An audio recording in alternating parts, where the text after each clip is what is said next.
সুপ্রিয় দর্শক, সুখের খবর, মঙ্গলের খবর, উন্নয়নের খবর ভিত্তিক অনুষ্ঠান উন্নয়নের পথে দেখার জন্য আপনাদের সাদর আমন্ত্রণ জানাচ্ছি। আজ আমি চলে এসেছি নোয়াখালী জেলার সেই বামনী নদীর তীরে। এই যে বামনী নদীটি, এই নদী দিয়ে প্রচুর পরিমাণ স্যালাইন ওয়াটার উঠে সন্নিহিত অঞ্চলের ব্যাপক ক্ষয়ক্ষতি করে। এই নদী দিয়ে কোম্পানিগঞ্জ, কবিরহাট এবং নোয়াখালী সদরের নিম্নাঞ্চলের পানি বয়ে যাওয়ার কথা, কিন্তু প্রতিদিনই স্যালাইন ওয়াটার উঠে এই তিনটি উপজেলার সন্নিহিত অঞ্চলের মাটিকে লবণাক্ত করে ফেলছে। প্রতিদিন সন্দ্বীপ চ্যানেল দিয়ে স্যালাইন ওয়াটার আসে এবং এই স্যালাইন ওয়াটারের সাথে প্রচুর সেডিমেন্ট আসে, পলি আসে এবং এই পলি এসে এই নদীর তলদেশ ইতিমধ্যেই ভরাট হয়ে গিয়েছে। আগামীতে এই বামনী নদী বলে কোনো কিছু থাকবে কিনা সন্দেহ। আর এই নদীটিকে যদি রক্ষা করতে হয় তাহলে এই নদীর মুখে অচিরেই একটি রেগুলেটর স্থাপন করতে হবে এবং এই রেগুলেটর স্থাপন করলেই এখানকার পানি ব্যবস্থাপনাটাকে উন্নত করা যাবে। এখানে মিঠা পানি যেমন সংস্থান করা যাবে, তেমনি মিঠা পানির মাছেরও চাষাবাদ করা যেতে পারে। পাশাপাশি এই নদীর পানি দিয়ে স্থানীয় লোকজন কৃষিকাজ চালাতে পারবে। কিন্তু এই কাজটি কেন এত বিলম্বে করা হচ্ছে সে নিয়ে এলাকার মানুষজন আমাদেরকে প্রশ্ন করেছেন। আসুন তাদের কথা শুনি। আমাদের এখানে যে খালের পানি দিয়ে নোনা পানি আসি, বুঝছেন নি, অনেক ঘরবাড়ি এবং ফসলাদি অনেক ক্ষতিগ্রস্ত হয়। এই জন্য আমরা চাইছি একটি বেরিবান, একটা সুইচ যদি করে দেওয়া হয় আমাদের বেশি বেশি আমাদের কৃষক এবং জনগণের অনেক উপকার হয়। এলাকার অনেক চাষির ক্ষয়ক্ষতি হইতেছে এবং নোনা পানি উঠলে বাড়িঘর ফসলাদি ক্ষয়ক্ষতি হইতেছে, অনেক এই ফসলাদি নষ্ট হইতেছে এবং বর্ষাকালে অনেক বাড়িঘর নষ্ট হয় নদী ভাঙ্গার কারণে।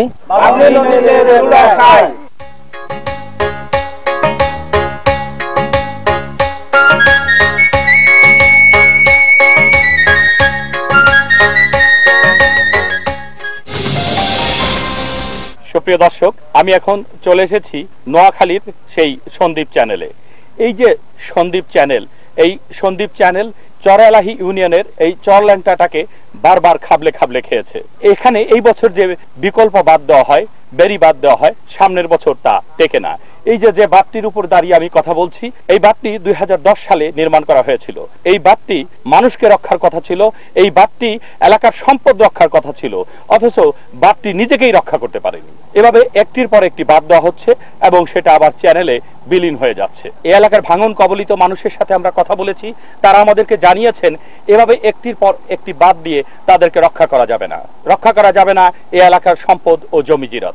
এই সম্পদ এবং জমিজিরাত যদি রক্ষা করতে হয় তাহলে এই যে সন্দ্বীপ চ্যানেল, এই সন্দ্বীপ চ্যানেলের মুখে চরলক্ষ্মী থেকে পুরীর চর পর্যন্ত 2.5 কিলোমিটার বিস্তৃত একটি ক্রসবার নির্মাণ করতে হবে। সেই যে মুসাফর ক্লোজারের কথা মনে আছে? মুসাফর ক্লোজার নির্মিত হওয়ার আগে ডাকাতিয়া নদী কিংবা ছোট ফেনী নদী দিয়ে যে জোয়ারের পানি প্রবেশ করত তা কুমিল্লা এবং নোয়াখালীর বিস্তীর্ণ অঞ্চলকে ধ্বংস করত। প্রতি বছরই সেখানে ভাঙন হতো, কিন্তু সেই মুসাফর ক্লোজার নির্মাণ হওয়ার পরে চলতি বছর সেখানে কিন্তু কোনো ভাঙন হয়নি এবং আগামীতে সেই মুসাফর ক্লোজারের আপস্ট্রিমে সেই ডাকাতিয়া নদী আর কিন্তু নতুন করে কোনো ভাঙন সৃষ্টি করবে না। সুতরাং মুসাফর ক্লোজারের সেই জ্ঞানকে কাজে লাগিয়ে আমরা এই সন্দ্বীপ চ্যানেলের মুখে চরলক্ষ্মী থেকে পুরীচর পর্যন্ত একটি ক্রস ড্যাম নির্মাণ করতে পারি এবং এই ক্রস ড্যামটি নির্মাণ করতে 3 থেকে 3.5 কোটি টাকার বেশি খরচ হবে না। এই টাকাগুলো যদি খরচ করা হয়, তারপরে যদি এখান দিয়ে বিকল্প বাদ দেওয়া হয় কিংবা প্রোটেক্টিভ কাজ করা হয়, তাহলেই সেটা টিকে যাবে এবং তখনই সেই বিকল্প বাদ এবং সেই প্রোটেক্টিভ ওয়ার্ক এই এলাকার মানুষের কাজে লাগবে। এই এলাকার মানুষজন আমাদেরকে বলেছেন আগে ক্রস ড্যামটি নির্মাণ করতে হবে, তারপর বিকল্প বাদ এবং সবশেষে প্রতিরক্ষা কাজ। আগে প্রতিরক্ষা কাজ কিংবা বিকল্প বাদ করে পরে ক্রস ড্যাম নির্মাণ করলে কোনো লাভ হবে না। সুতরাং ক্রস ড্যাম আগে, বিকল্প বাদ পরে। নোয়াখালী জেলার চরালাহি ইউনিয়নের চরল্যাংটা এবং সন্নিহিত এলাকার সন্দ্বীপ চ্যানেলের ভাঙন থেকে বাঁচার উপায় নিয়ে আমরা কথা বলি ভাঙনে ক্ষতিগ্রস্ত কয়েকজন মানুষের সাথে। তারা আমাদেরকে বলেন, আমাদের বাড়িঘর গুলা নদীর ভিতরে চলে গেছে এবং যাওয়ার পথে আছে, বাকি এই যে এলাকার মানুষগুলা হাহাকার করতেছে। নোয়াখালী সন্দ্বীপ ক্রস ড্যামটি যদি অচিরেই বাধা হয়, এই 2.5 কিলোমিটার নদী শাসন করলে বা বাহন করলে নোয়াখালী তথা সন্দ্বীপের মানুষ ভীষণ উপকৃত হবে এবং হাজার হাজার হেক্টর সম্পত্তি নদীগর্ভ থেকে জেগে উঠবে। লক্ষ লক্ষ মানুষের জীবনের নিরাপত্তা হবে। আমাদের এখান থেকে আরো 5 থেকে 6 কিলোমিটার এই নদী ভাঙি সব এলাকা বিলীন করে দিয়েছে। এখন আমাদের 1 নম্বর দাবি সরকারের কাছে, আমাদের এখানে এই যে উৎসর বালুয়া ক্রস ড্যামটা করে দিলে এলাকার মানুষ উপকৃত হইব এবং এই বাজার এই এলাকা রক্ষা হইব এই করার ড্যামটা হইলে আমাদের এলাকার দাবি। সুপ্রিয় দর্শক, আমি দাঁড়িয়ে আছি নোয়াখালী জেলার চরলক্ষ্মীতে। এই চরলক্ষ্মীর পাশেই এই যে সন্দ্বীপ চ্যানেল, আর ঠিক সন্দ্বীপ চ্যানেলের অপর পাশেই উড়ির চর। সেই যে উড়ির চর, যে উড়ির চরে ঘূর্ণিঝড় এলেই হাজার হাজার মানুষ মরে যায়, গবাদি পশুর লাশ ভেসে ওঠে। সেই উড়িচর নিয়ে আমরা অনেক গান রচনা করেছি, অনেক হাহাকার করেছি, অনেক কথা বলেছি, কিন্তু উড়ির চরের মানুষকে বাঁচানোর জন্য, কিংবা এই চরলক্ষ্মীর মানুষকে বাঁচানোর জন্য, কিংবা এই সন্দ্বীপ চ্যানেলের সন্নিহিত অঞ্চলের মানুষজনকে বাঁচানোর জন্য, জীবন এবং সম্পদ বাঁচানোর জন্য আমরা কতটুকুই বা করেছি। এই যে উড়ির চর কিংবা এই যে চরলক্ষ্মী, এই চরলক্ষ্মী এবং উড়ির চরের মাঝখানে যখন ভাটা থাকে তখন কিন্তু পানি থাকে সামান্য, একেবারেই সামান্য। অনেকেই বলে যখন ভাটা থাকে তখন নাকি চরলক্ষ্মী থেকে উড়ির চরে হেঁটে চলে যাওয়া যায়। তাহলে এই চরলক্ষ্মী থেকে আমরা যদি উড়ির চর পর্যন্ত একটি ক্রস ড্যাম করতে পারি, একটি ক্লোজার করতে পারি, তাহলে এই নোয়াখালীর চরলক্ষ্মীর মানুষরা উড়ির চরে হেঁটে চলে যেতে পারে, গাড়ি দিয়ে যেতে পারে। শুধু এই যাতায়াত ব্যবস্থার উন্নতি হবে তাই নয়, এই উড়ির চর এবং চরলক্ষ্মীর মধ্যে যদি একটি ক্রস ড্যাম করা যায় তাহলে সন্নিহিত অঞ্চলে কমপক্ষে 10,000 হেক্টর জমি রিক্লেম করবে। সেখানে শিল্পায়ন করা যাবে, চাষাবাদের জমি তো পাওয়া যাবেই। শুধু তাই নয়, এই যে সন্দ্বীপ চ্যানেল, এই সন্দ্বীপ চ্যানেলে যখন জোয়ার আসে, তারপর যখন ভাটার টান লাগে কিংবা জোয়ারের উত্তাল স্রোত যখন চলে, তখন এই দুই পারে ব্যাপক ভাঙনের সৃষ্টি হয়। আমরা বামনী নদীর তীরে কিংবা সেই চরল্যান্টায় যে ভাঙন দেখেছি, সে ভাঙন এই যে সন্দ্বীপ চ্যানেল তারই জোয়ার ভাটার টানেই হয়। সুতরাং এইখানে যদি আমরা একটা ক্রস ড্যাম করে দিতে পারি মুসাফুর ক্লোজারের মতো। আমরা মুসাফুর ক্লোজারের কথা বারবার বলছি এই কারণে যে মুসাফুর ক্লোজার একসময় মানুষের প্রাণ কেড়ে নিত, যে মুসাফুর ক্লোজারের কারণে প্রতি বছর শত শত বাড়ি বিলীন হতো, যে মুসাফুর ক্লোজারের কারণে এলাকার মানুষজনের জীবন যাত্রা দুঃসহ হয়ে পড়েছিল, সেই মুসাফুর ক্লোজার দেওয়ার পরে সে এলাকার মানুষের মুখে হাসি ফুটে উঠেছিল। আপনাদের কি মনে আছে সেই মুসাফুর ক্লোজার উদ্বোধন করতে এসে আমাদের যোগাযোগ মন্ত্রী মহোদয় নিজে কেঁদেছিলেন আরো অনেকেই, কিন্তু এই চরলক্ষ্মী আর উড়ির চরের মানুষরা নিজেরাই কাঁদছে। তাদের কান্না থামাতে কেউ এখনো এগিয়ে আসেনি। আমরা শুনেছি মাননীয় যোগাযোগ মন্ত্রী এবং এই এলাকার সাংসদরা ডিউ লেটার দিয়ে চেষ্টা করছেন এই এলাকার পানি ব্যবস্থাপনা উন্নত করতে, এখানে ক্রস ড্যাম করতে কিংবা তীর রক্ষা বাঁধ করতে। কিন্তু সর্বাগ্রে যা প্রয়োজন তা হলো এই ক্রস ড্যামটি করা এবং এই ক্রস ড্যামটি করার মধ্য দিয়ে এই এলাকার মানুষের জীবন যাত্রার উন্নয়ন ঘটানো। আমরা আশা করি সরকার এই এলাকার প্রাণের দাবি এই ক্রস ড্যামটি নির্মাণ করে এই এলাকার মানুষের জীবন মানের উন্নতি ঘটাবে।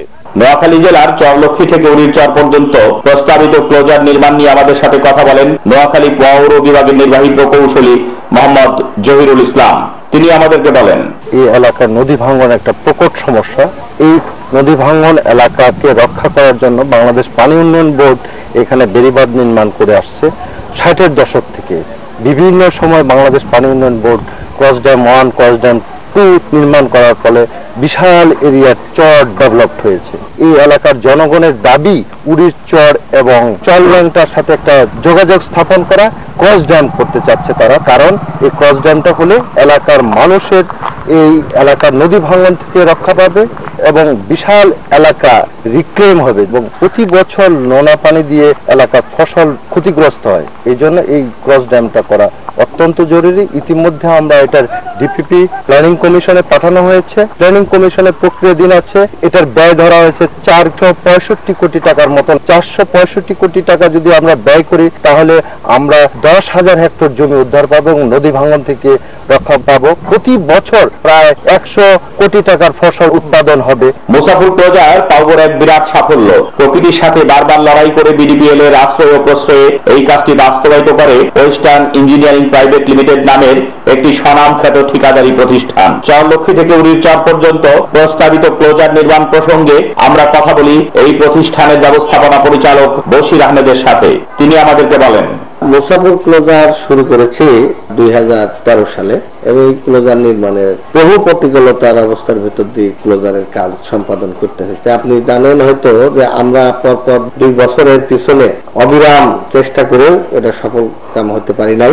ভয়াবহ সমুদ্রের এই প্রবল স্রোতে এই ক্লোজার করা দুঃসাধ্য হয়ে পড়ে। 3য় বছর আমরা সর্বশেষ উজানে আরো 3টা সাবস্টিটিউট ক্লোজার করে পরে সর্বশেষ এই ক্লোজারে আমাদের সর্বশক্তি বিনিয়োগ করে আমরা এই ক্লোজারটা সম্পন্ন করেছি। ক্লোজারটা সম্পূর্ণ হওয়ার ফলে অত্র অঞ্চলে অনেক ভূমি রিক্লেমড হয়েছে এবং প্রতি বছর ওই অঞ্চলে আমরা দেখেছি হাজার হাজার মানুষের কলহ, তাদের এই জমি বাড়ি ঘর বিনষ্ট হয়ে দিনের ভিতরে হাজার হাজার হেক্টর জমি নদীতে বিলীন হয়ে গেছে। তো এখন আমার নিজেরই ভালো লাগে সাকসেসফুলি ক্লোজারটা করাতে, আমাদের মনের একটা শান্তি এবং প্রশান্তি যে আমরা অনেক কিছু করতে পারি। আমাদের দেশীয় প্রযুক্তিতে আমরা এই ক্লোজারটা নির্মাণ করেছি। আমরা আশাবাদী ইনশাল্লাহ ভবিষ্যতে এই ধরনের ভারী ধরনের কোন ক্লোজার বা ক্রস ড্যাম বা আরো অন্য একই ধরনের নির্মাণ কাজ আমাদের দেশীয় প্রযুক্তিতে আমরা করতে পারি। আর আপনি যেটা বললেন চর লক্ষ্মী ও উড়িচরে 2.5 কিলোমিটার যে ক্লোজারটি হবে, এটাও দেশীয় প্রযুক্তিতে করা সম্ভব। আমরা আশা করি যে সরকার যদি চায়, আমরা কাজ পাইলে এটাও আমরা করতে পারবো। সাগর ক্লোজার হওয়াতে আপনারা জানেন প্রায় 500 কোটি টাকা প্রতি বছরে সরকারের আয় বৃদ্ধি হয়েছে, কোন ফসল হচ্ছে, কৃষকের মুখে হাসি ফুটছে, এগুলো দেখলে আমাদেরই ভালো লাগে। তো আমরা নিশ্চিত করতে পারি ইনশাল্লাহ যদি চর লক্ষ্মীপুরের কাজও আমরা পাই, একইভাবে দেশীয় প্রযুক্তিতে আমরা করতে পারবো বলে আশা করি। এই ধরনের আমরা অনেক ভারী ভারী প্রকৃতির সাথে যুদ্ধ করে কাজ করেছি, এটাও আমরা যদি পাই করা সম্ভব হবে। সুপ্রিয় দর্শক, বিশ্বের দেশে দেশে নদী এবং সমুদ্রের ভাঙন ঠেকাতে তাল এবং নারকেল গাছ বপন করা হয় নদীর তীরে। তাল এবং নারকেল গাছ ত্রিভুজ আকৃতি করে বপন করলে তাহলে সেখানে নদীর ভাঙন থাকে না। কিন্তু লক্ষ্মীপুর জেলার রামগতি উপজেলার মাঝঘাট এলাকায় এই যে শামীম চেয়ারম্যানের বাড়ি, এই শামীম চেয়ারম্যান সাহেব এই বাড়িটা অনেকটা সুদৃশ্য করে সাজিয়েছিলেন। এই গাছের ছোট ছোট শিকড় বাকড় এগুলো দেখলেও বোঝা যায় এখানে উনি তাল নারকেল গাছ প্রভৃতি সুন্দরভাবে সৃজন করেছিলেন, কিন্তু সেই চেয়ারম্যান সাহেবের বাড়িটিকেও নদী রক্ষা করেনি।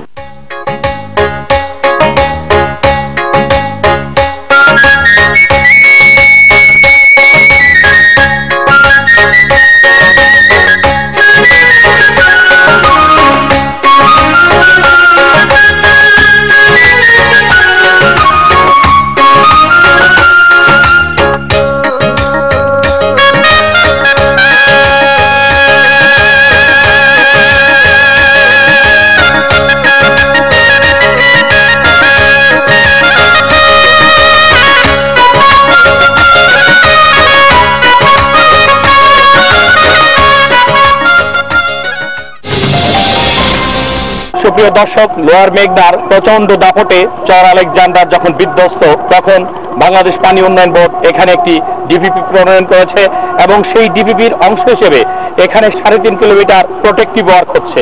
এই যে প্রোটেক্টিভ ওয়ার্ক, এই প্রোটেক্টিভ ওয়ার্কটি সম্পন্ন হলে এই এলাকায় একটি নয়ন অভিরাম দৃশ্য রচিত হবে। এখান দিয়ে বৈকালিক ভ্রমণের জন্য জায়গাটি হবে অত্যন্ত সুন্দর। কিন্তু এই সুন্দর কাজটি যারা করবে তারা ব্যাপক শৈথিল্য প্রদর্শন করছে এবং শৈথিল্যের কারণে 1 বছরের কাজ 3 বছরেও শেষ হচ্ছে না। সুপ্রিয় দর্শক, আপনারা জানেন সামনে ধেয়ে আসছে আরেকটি বর্ষা। সেই বর্ষা যদি আসে, এখানে বর্ষাকালে এই লোয়ার মেঘনার যে বড় বড় ঢেউ আসে, তাতে এখানে যদি এই শুকনো মৌসুমে কাজ সম্পন্ন করা না হয় তাহলে আবার বর্ষায় এখানে ভাঙন দেখা দিবে। কিন্তু এই ভাঙনের কথা পানি উন্নয়ন বোর্ড জানে, যারা কাজ এখানে করছে তারা জানে, যারা দায়িত্বপ্রাপ্ত তারা সকলে জানে, কিন্তু কাজটিকে কেন ধীরে ধীরে করা হয় সে প্রশ্ন সকলের।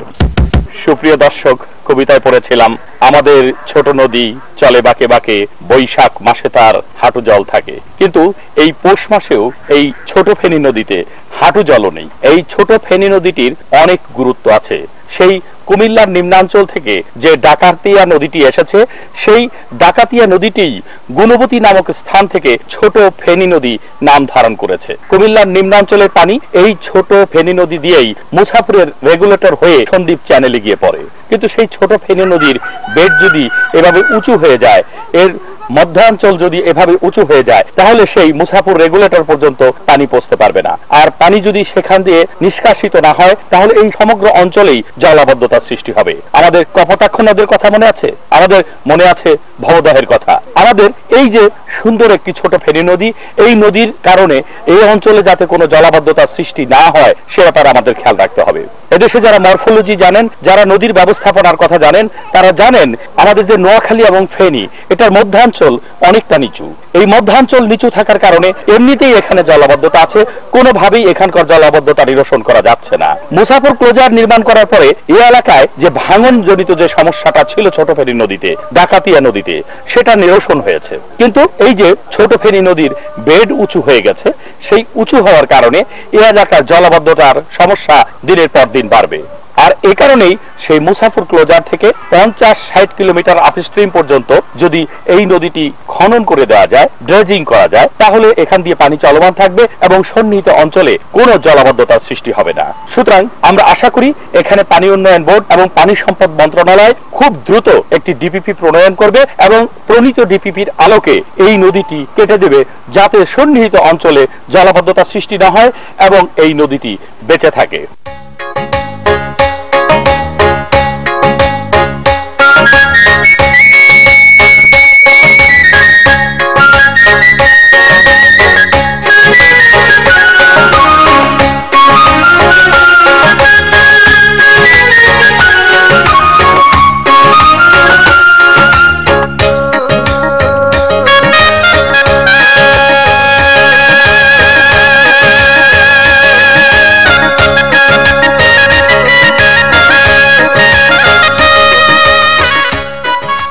মুহুরী এবং ফেনী নদীর দুর্বল ব্যবস্থাপনার কারণে বিগত বর্ষায় ফেনীতে ব্যাপক ভাঙন দেখা দেয়। এ ব্যাপারে আমাদের সাথে কথা বলেন ফেনী পৌর বিভাগের উপবিভাগীয় প্রকৌশলী মোহাম্মদ নাসির উদ্দিন।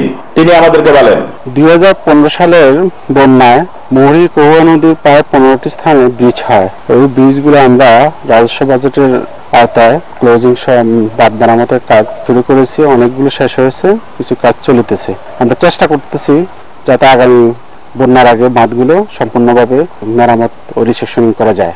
এছাড়া ছোট ফেনী নদীর কানেকশনে এর বেসিন এরিয়াতে 2015 সালে মারাত্মক বন্যার সৃষ্টি হয়। কাজিরহাট রেগুলেটর ড্যামেজ হয়ে যাওয়ার কারণে জোয়ার বাটার নদীতে খেলে ছোট ফেনী নদীতে গত 5 বছর জোয়ারের পানি উঠানামার কারণে জোয়ারের সাথে আসা পলি নদীর তলদেশ ভরাট হয়ে যায়। ভরাট হয়ে যাওয়ার কারণে আপস্ট্রিমের পানি নির্বিঘ্নে নামতে পারেনি, যার কারণে 2015 সালে ছোট ফেনী নদীর কানেকশনে বেসিন এরিয়াতে মারাত্মক বন্যার সৃষ্টি হয়। এই ছোট ফেনী নদীর বাটিতে মুসাফর রেগুলেটরের থেকে উপরের দিকে 50-60 কিলোমিটার নদী পুনঃখনন যদি না করা হয়, এই এলাকায় জলাবদ্ধতার সমস্যার সমাধান হবে না। তাই আমরা চেষ্টা করতেছি ফিজিবিলিটি স্টাডির মাধ্যমে ছোট ফেনী নদীর পুনঃখননের একটা ডিপি প্রণয়নের, যার মাধ্যমে এত এলাকার জলাবদ্ধতা দূরীকরণ করা যায়। মুহুরী ও কহুয়া নদী প্লাসী নদী হওয়া এবং এর প্রচুর আঁকা বাঁকা থাকায় যেসব জায়গায় বাঁক রহিয়াছে ওইসব জায়গাগুলোতে বর্ষার সময় উজানের পানি যখন প্রবল বেগে প্রবাহিত হয়, তখন এসব বাঁক এলাকায় বাঁধ ভেঙে ব্রিজ হয়ে যায়। ফলে এলাকার লোকজন বন্যা কবলিত হয় এবং ফসলাদি ও জানমালের ক্ষয়ক্ষতি হয়। বিশেষ করে নদীর এসব বাঁকে যদি আমরা ব্লক দিয়ে প্রোটেকশন দেওয়া যায়, তাহলে এসব বাঁধকে রক্ষা করা সম্ভব হবে।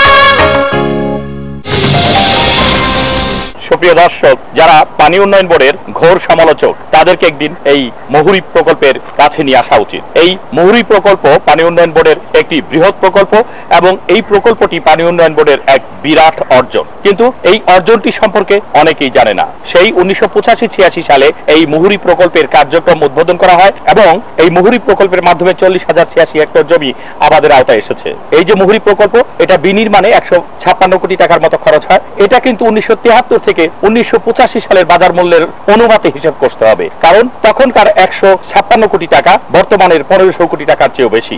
এই ব্যাপক ব্যয়বহুল প্রকল্পটি করার পর সন্নিহিত এলাকায় ব্যাপক উন্নয়ন হয়েছে। এই এলাকার 40,086 হেক্টর জমি যে শুধু চাষাবাদের আওতায় এসেছে তাই নয়, এই যে মুহুরী প্রকল্প, এই মুহুরী প্রকল্পের এই যে ডাউন স্ট্রিম আপনারা দেখতে পাচ্ছেন, এই বিশাল এই যে ডাউন স্ট্রিমটি এটা লোনা পানি এবং এর আপ স্ট্রিমে যে পানি আছে সেটা মিঠা পানি। এই যে লোনা পানি এবং মিঠা পানির এখানে এটা একটা রেগুলেটর হিসেবে কাজ করেছে এবং এই রেগুলেটরের মাধ্যমে এই লোনা পানির প্রবাহকে ঠেকিয়ে দেওয়া হয়েছে এবং এই লোনা পানি যখন ভিতরে প্রবেশ করতে পারেনি তখন সন্নিহিত অঞ্চলে মিঠা পানির দিয়ে শুধু চাষাবাদই হয়নি, এখানে মাছেরও চাষ করা হয়েছে। পাশাপাশি লোনা পানির যে ব্যাপক ক্ষয়ক্ষতি, সেই ক্ষয়ক্ষতি থেকে সন্নিহিত এলাকার লোকজন রক্ষা পেয়েছে।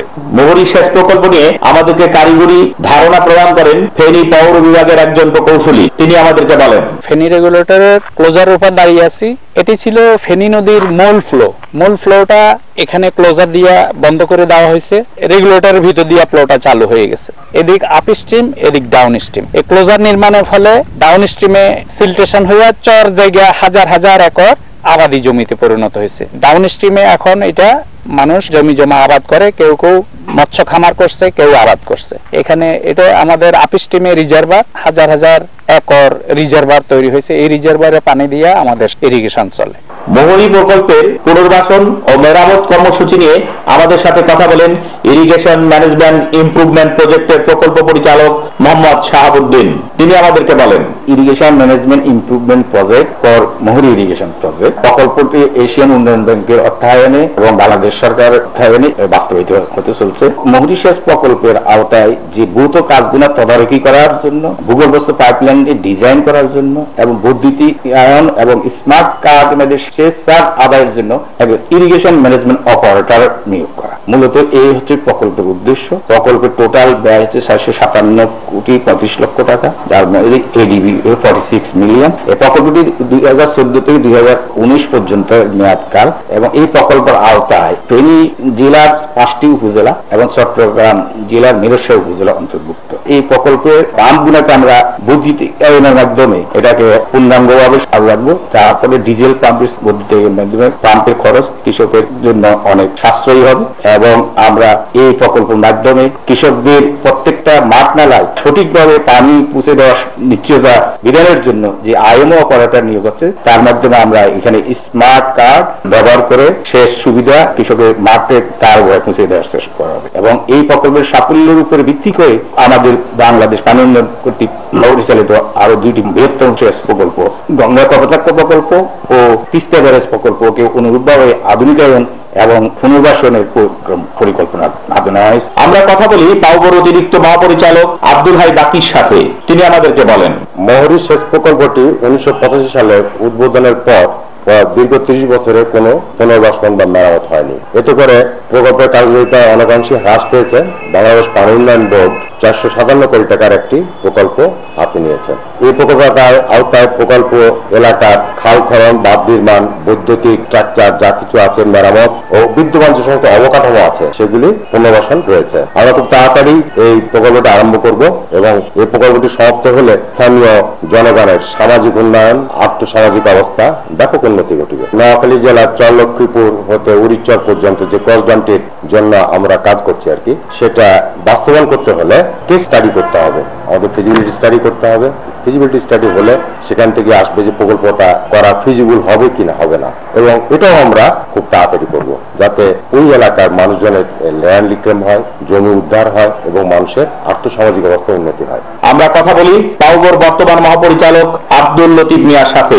অত্যন্ত বিনয়ী ও সৎ মানুষ আব্দুল লতিফ মিয়া আমাদেরকে ব্যস্ততার মাঝেও সময় প্রদান করেন। তিনি আমাদেরকে বলেন, প্রকল্পটি বাস্তবায়নের পরে মেজর কোনো রিপেয়ার হয়নি, তবে মাইনর প্রতি বছরই টুকিটাকি হতো। এখন যে প্রকল্পটা গ্রহণ করা হয়েছে এডিবি থেকে, এটা একটা ব্যাপক এবং উপযোগী একটা উদ্যোগ। এই প্রকল্পের আওতায় 1700 হেক্টর জমিতে সেচ সুবিধা দেওয়া সম্ভব হবে এবং নলির পাম্পগুলা বৈদ্যুতিক ভাবে পরিচালিত হবে। পানিগুলা ভূগর্ভস্থ পাইপ দিয়ে পরিচালিত হবে এবং মিটার থাকবে। পাওয়ার কার্ডের সাহায্যে কৃষক তার পানি নিশ্চিত ভাবে পাবে, পানির লস হবে না এবং পানি সময় মতো কৃষক পেয়ে যাবে। ফলে আমাদের প্রচুর ধান উৎপাদন হবে এবং ফুড সিকিউরিটির জন্য সহায়ক হবে। এই প্রকল্পটা আমাদের স্টাডি পর্যায়ে আছে, এটা ব্যাপক সফল হওয়ার সম্ভাবনা রয়েছে এবং এই প্রজেক্টটা বাস্তবায়ন করার জন্য গভর্নমেন্ট আগ্রহী। আমরা কথা বলি নদীর প্রতি পজিটিভ এক মানুষের সাথে। তিনি পানি সম্পদ মন্ত্রণালয়ের সম্মানিত সচিব ডক্টর জাফর আহমেদ খান।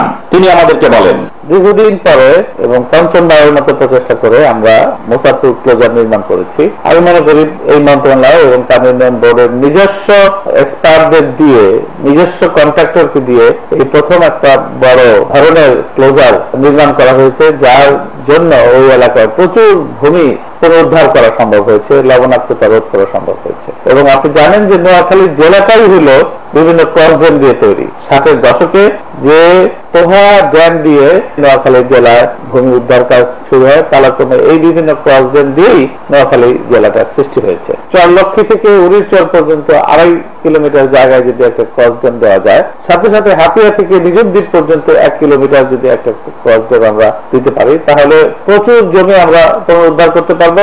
তাতে করে দেশের একদিকে খাদ্য নিরাপত্তা যেরকম বৃদ্ধি পাবে এবং ঘনবসতিপূর্ণ বাংলাদেশের লোকজন নতুন করে তারা সেটেলমেন্ট করার একটা স্বপ্ন দেখতে পারবে। তো এই ধরনের ভূমি উদ্ধার এবং ক্রস ড্যাম, নদীর নাব্যতা পুনরুদ্ধার, এই ধরনের প্রকল্পগুলোর দিকে বর্তমান সরকার এবং এই মন্ত্রণালয়ে আমরা গভীরভাবে গুরুত্ব দিয়েছি এবং আগামীতে আমাদের প্যারাডাইম শিফট করে আগে যেরকম ভাঙন, ইরিগেশন, প্রোটেকশন এই কাজগুলোতে আমরা বেশি যেতাম, এখন সেখানে আমরা নদীর নাব্যতা রক্ষা, ভূমি উদ্ধার এই ধরনের কার্যক্রমের দিকে আমরা এগিয়ে যাচ্ছি, যাতে করে আমাদের ফিউচার ইম্প্যাক্ট এবং আগামীতে নদীর নাব্যতাও থাকে এবং জমি পুনরুদ্ধার করে চাষাবাদে সম্প্রসারণ করা যায় এবং মানুষের জন্য জায়গাও তৈরি করা যায়। এই ধরনের কার্যক্রমে আমরা জোর দিয়েছি এবং এই ধরনের যত প্রকল্প গ্রহণ করা হবে আমরা ইনস্ট্রাকশন দিয়েছি, সব ধরনের প্রকল্পই সরকার অগ্রাধিকার ভিত্তিতে গ্রহণ করবে। এই ধরনের ক্রস ড্যাম যদি আমরা দিতে পারি, তাহলে একদিকে যেরকম প্রচুর পরিমাণে ভূমি পুনরুদ্ধার করা সম্ভব হবে,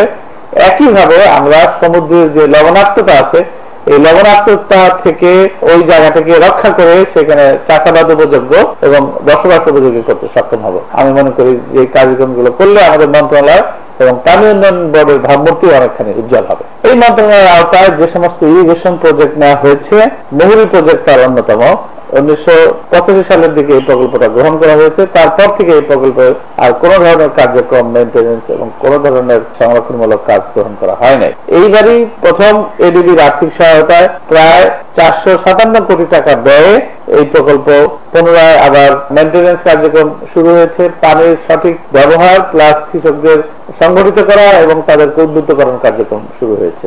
এটা করলে আমরা দেখেছি যে কৃষকগণ তার স্মার্ট কার্ড দিয়ে ডিজিটাল পদ্ধতিতে তার জমিতে যে পরিমাণ পানির প্রয়োজন পেমেন্টের ভিত্তিতে সেই পানি নিতে পারবে। এতে করে আমরা একটা হিসাব করে, আপনি দেখেছেন যে আগে যে কৃষক 2000 টাকার বেশি খরচ করে পানি দিত এবং সবসময় পানি পেত না, এখন সে মাত্র 300 থেকে 400 টাকা খরচ করে এই পানি দিতে পারবে। এতে করে পানির সর্বোত্তম ব্যবহার নিশ্চিত করা যাবে। একই সাথে আমার পানি আমি গ্রহণ করব এবং যতটুকু প্রয়োজন ঠিক ততটুকুই গ্রহণ করব, এই স্লোগানের ভিত্তিতে কৃষকগণ তার নিজের খরচে পানি নিতে পারবে। মুহুরী প্রকল্পে যে স্মার্ট কার্ড দিয়ে পানি গ্রহণের বিষয়টা যদি সার্থক হয়, যদি এটা সঠিকভাবে বাস্তবায়ন হয়, এই প্রকল্প বাস্তবায়নের অভিজ্ঞতা আমরা তিস্তা প্রকল্প এবং আরো অন্যান্য আমাদের যে প্রকল্প আছে সেই সমস্ত ইরিগেশন প্রকল্পে এগুলো আমরা বাস্তবায়ন করব এবং এটার জন্য একটা কেস স্টাডি করা হয়েছে। এটার জন্য প্রয়োজনীয় প্রস্তুতি আমরা ইতিমধ্যে গ্রহণ করেছি।